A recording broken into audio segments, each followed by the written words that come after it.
ሰላም ጤና ይስጥልን። የጊዮን ዜና መረጃዎችን እነሆ። አፋብን ወሎ ቤት አማራ ምኒልክ 303ኛ አሳምነው ኮር በአገዛዙ ወታደር ላይ የማያዳግም እርምጃ በመውሰድ ድልን ተቀዳጀ። የአማራ ፋኖ ብሔራዊ ንቅናቄ ወሎ ቤት አማራ ምኒልክ 303ኛ አሳምነው ኮር አካል የሆነው 14ኛ ጀነራል ኃይሉ ከበደ ክፍለ ጦር በዋግምራ ዞን ጋዝጊብላ ወረዳ 09 ቀበሌ ላልኪውና የአፓርታይዱ አብይ አህመድ ወንበር አስጠባቂ ወታደር ላይ በተሰለና በታቀደ የተጠናከረ ሽምቅ ውጊያ እና ታስቦ በመግባት ከተኛበት ምሽግ ላይ የማያዳግም እርምጃ በመውሰድ ከፍተኛ ድል ተቀዳጅቷል። የሽምቅ ውጊያው ሐምሌ 23 ለ24 ሐሙስ ለአርብ ከሌሊቱ 6 ሰዓት እስከ ንጋት 11 ሰዓት የተጠናከረ ሲሆን ልዩ ቦታው ገበያው ሰፈር ወይም በተለምዶ ጊዮርጊስ ትኩ ተብሎ ከሚጠራው ተራራ ላይ መሽጎ የነበረውን የጠላት ኃይል በሽምቅ ከማጥቃት ሙሉ በሙሉ ምሽጉን በማስለቀቅ በአገዛዙ ላይ ሰብአዊና ቁሳዊ ኪሳራ አድርሰውበታል። በተጠናከረው የሽምቅ ውጊያ ከ17 በላይ የጠላት ኃይል ሲደመሰስ 4 ምርኮኛ 9 ጥቁር ክላሽ 1500 የብሬን ተተኳሽ 725 የክላሽ ተተኳሽ 2 F180 ቦምብ 1 የወገብና 1 የደረት ትጥቅ ተማርኳል ሲል የ303ኛ አሳምነው ኮር ህዝብ ግንኙነት ገልጿል። በተያያዘም አገዛዙ ሽንፈቱን በፈረስ ቤት ከተማ በሚገኘው ሻለቃ ዝናቡ ልንገሩ ቤቱን በማቃጠል ገልጿል። በታንክና በመድፍ በድሮንና በጀት ታጅቦ ወደ ደጋዳሞት ያቀናው ቅጥረኛው ሰራዊት በመጨረሻም ቤት በማቃጠል ጀግንነቱን አሳይቷል። የሻለቃ ዝናቡ ልንገሩ ቤተሰቦች ቤት እንዲቃጠል የተደረገው በወረዳ አመራሮች ትብብር ጭምር መሆኑ ነገሩን አሳዛኝ ያደርገዋል። ወደ ዳሞት ተጉዞ አንድ የፋኖ ታጣቂ መማረክ ያልቻለው ቅጥረኛው መንጋ ጀግንነቱ መኖሪያ ቤት በማቃጠል አሳይቷል። በእርግጥ ቅዱስ የሆነውን የሃይማኖት ተቋም በጀትና በድሮን የሚደበድብ የአረብ ቅጥረኛ መኖሪያ ቤት ማቃጠሉ አያስገርምም። የጤፍና ስንዴ ክምር አማራ ከሚበላው ይቃጠል የሚል ጀነራል የሚመራው ወታደር የሚጠበቅ ተግባር ስለሆነ ብዙም አስገራሚ አይደለም።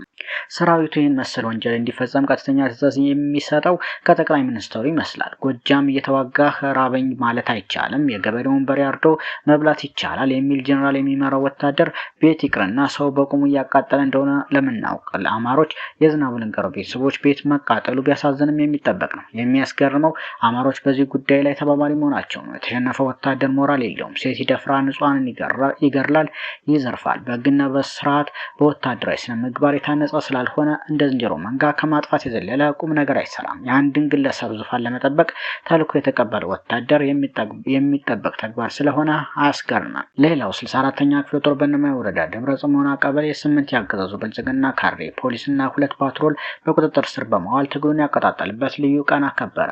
ሐምሌ 23 ቀን 2015 ዓ.ም በእነማይ ወረዳ ደብረ ጽሞና ቀበሌ 8 የእነማይ ወረዳ ብልጽግና ካሬ ፖሊስና ከ2 ፓትሮል ጋር በቁጥጥር ስር የዋሉበት የእነማይ ወረዳ ብልጽግና ስርዓት ማፍረስ የተጀመረበት ልዩ ቀን ሲሆን 3ኛ ዓመት ባስቆጠረው ክብረ በዓል በአፋብን ቴዎድሮስ እዝ አደረጃጀት ኃላፊ አርበኛ እስቲበል አለሙ፣ የቴዎድሮስ እዝ ሚዲያ ባለሙያ አርበኛ ጎጃም አዝመራው፣ የ206ኛ ኮር 34ኛ ክፍለ ጦር ፖለቲካ ዘርፍ ኃላፊ አርበኛ ሀብት ያደራው፣ ሸዋ ጠቅላይ ግዛት አሳምነው እዝ አጼ ዘርዓ ያዕቆብ አንደኛ ኮር በፍቃዱ በላይ ክፍለ ጦር አመራር የ64ኛ ክፍለ ጦር አመራሮችና አባላት እንዲሁም የደብረ ጽሞና ቀበሌ ማህበረሰብ በተገኙበት ሐምሌ 23 ቀን 2018 ዓ.ም በደብረ ጽሞና ቀበሌ በደማቅ ሁኔታ ተከብሮ ውሏል።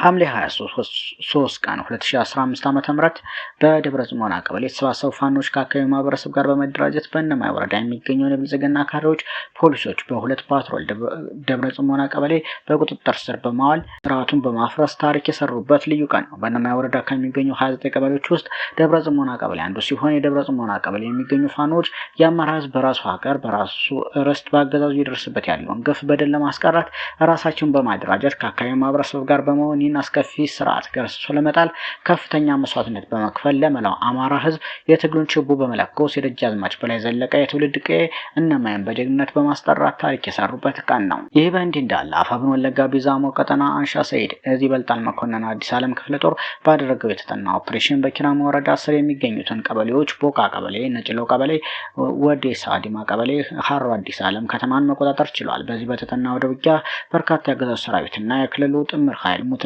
ቁስለኛ ሆኖ ወደ ኪራሞ ወረዳ ሸሽቷል።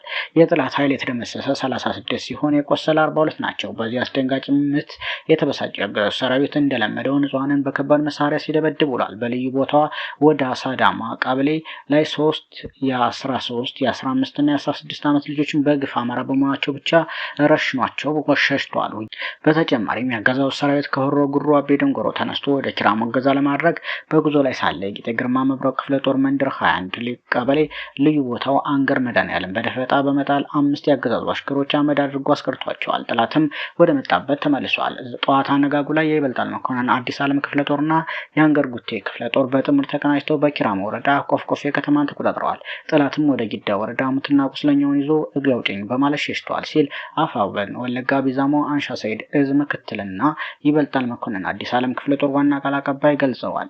ሌላው ጋዜጠኛ ተክለ ሃይማኖት አዳና በቁጥጥር ስር መዋሉ ተገለጸ። የእግረኛው ሚዲያና መስራች ባለቤት የሆነው ጋዜጠኛ ተክለ ሃይማኖት አዳና በቁጥጥር ስር መዋሉ ተሰምቷል። ጋዜጠኛው በቁጥጥር ስር የዋለው በትናንትናው ዕለት ሐምሌ 23 ቀን 2018 ዓ.ም እንደሆነ የታወቀ ሲሆን ለእስሩ ምክንያት ከመከላከያ ሰራዊት አባላት ዩኒፎርም ጋር ተያይዞ ከቀረበው ዘገባ ጋር ሳያዝ እንዳልቀረ ምንጮች ጠቁመዋል።